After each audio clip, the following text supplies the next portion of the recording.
Manifeste pour une présidence plurielle. Version resserrée et percutante. En 2027, ne votez pas un président. Votez une présidence. Un seul homme ou une seule femme placé au sommet de l'État attire autant de faveurs que de mépris.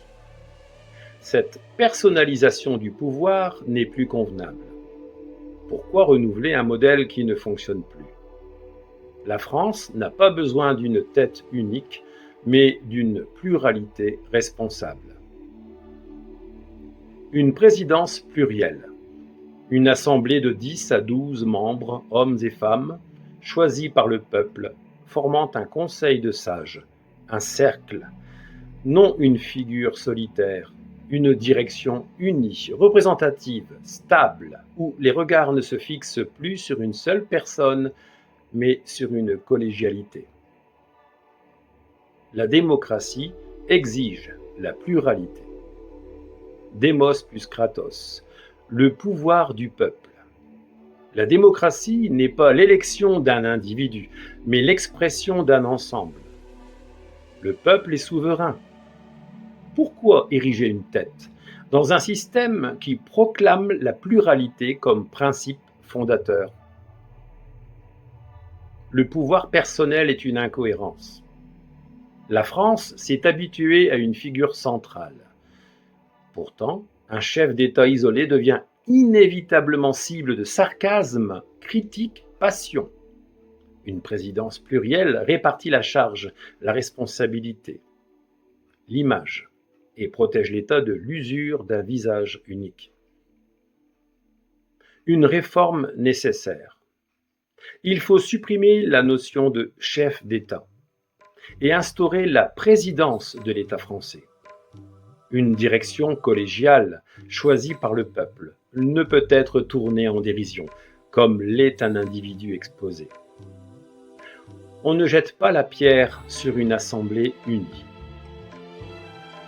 Le pouvoir populaire, du bas vers le haut.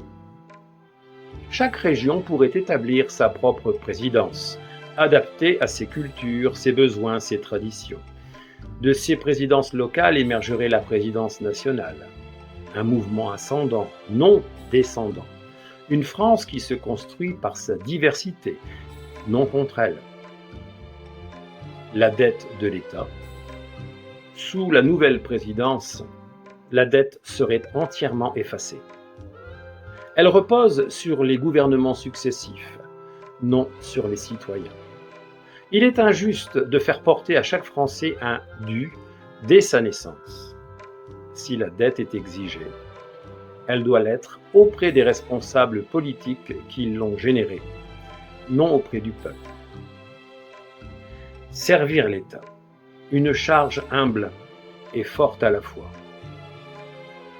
Servir un pays, c'est porter, soutenir, écouter, encourager, nourrir, guider. Les anciens héros étaient reconnus pour leur douceur, leur sagesse, leur intégrité. Raidir le cou, s'accrocher à des traditions usées, entretenir des symboles vides de sens, voilà la folie. Il faut évoluer. La figure d'un chef d'État, une illusion. Pourquoi trembler devant un homme? Pourquoi lui accorder une importance démesurée? Fin de la succession des chefs d'État. Il faut renoncer à l'idée même d'un chef d'État. La solution permise, établir une présidence juste, plurielle, reconnue, placée sous le regard du divin, pour ceux qui y croient, et sous celui du peuple pour tous. Démocratie égale pluralité. Que cette pluralité soit enfin visible au sommet de l'État. Qu'elle devienne la représentation réelle de la démocratie française.